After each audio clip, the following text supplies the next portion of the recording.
Okay, Assalamualaikum warahmatullahi wabarakatuh. Kita kembali dalam siri ini saya akan menceritakan bagaimana kelulut membuat propolis. Kelulut dia ada satu kumpulan kita panggil forager. Dia akan keluar, akan mengambil resin getah daripada pokok Detroca. Okay. Kalau yang kita panggil yang spesies domestik, dia ambil getah daripada pokok-pokok buahan lah. Tapi dalam siri ini kita fokus pada spesies hutan, which is dia ambil resin daripada pokok Detroca. Dan dia ada satu kita panggil cubicular bakul ataupun polen basket.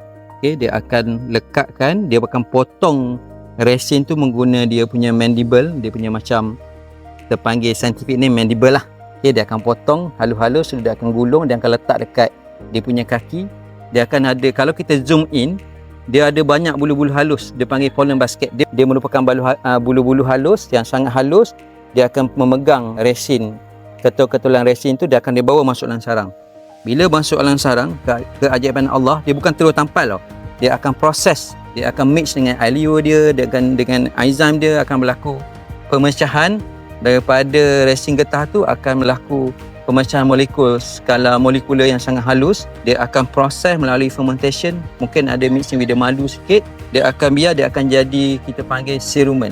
Cerumen adalah satu gabungan resin getah asal, kita panggil lagi satu dia punya alio dia, dan ini adalah merupakan satu propolis yang sudah siap, yang sudah dicerna. At the end kita ambil propolis itu untuk jadi produk kita. So bila siap propolis ni, dia akan melalui proses-proses yang akan digunakan untuk menjadi kantong binaan madu, dia punya binaan sarang, dia punya nest entrance, dia punya muncung. Dia juga akan disalut di permukaan kotak-kotak atau permukaan yang kawasan baru untuk mengelakkan jangkitan daripada kulat, bakteria dan seterusnya. Ini membawa sifat-sifat yang seterusnya kita bawa kepada produk kita. Produk kita adalah bersifat antibakteria, anti kulat, seterusnya berdasarkan sifat-sifat propolis asal tersebutlah.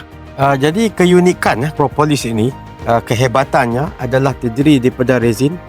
Kemudian yang kedua adalah alio daripada kelulut itu sendiri. Dan kemudian yang ketiga adalah ada unsur-unsur lilin, dan bahasa Inggeris disebut sebagai wax. Jadi itulah sebenarnya 3 komponen yang telah dikenal pasti.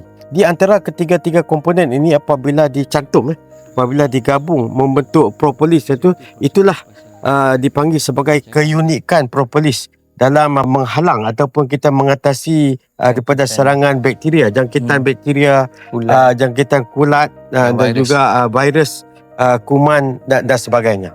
Dalam alio kelulut itu adalah mempunyai enzim-enzim yang boleh mengatasi dan juga kita kata menghalang jangkitan-jangkitan kuman, bakteria dan sebagainya.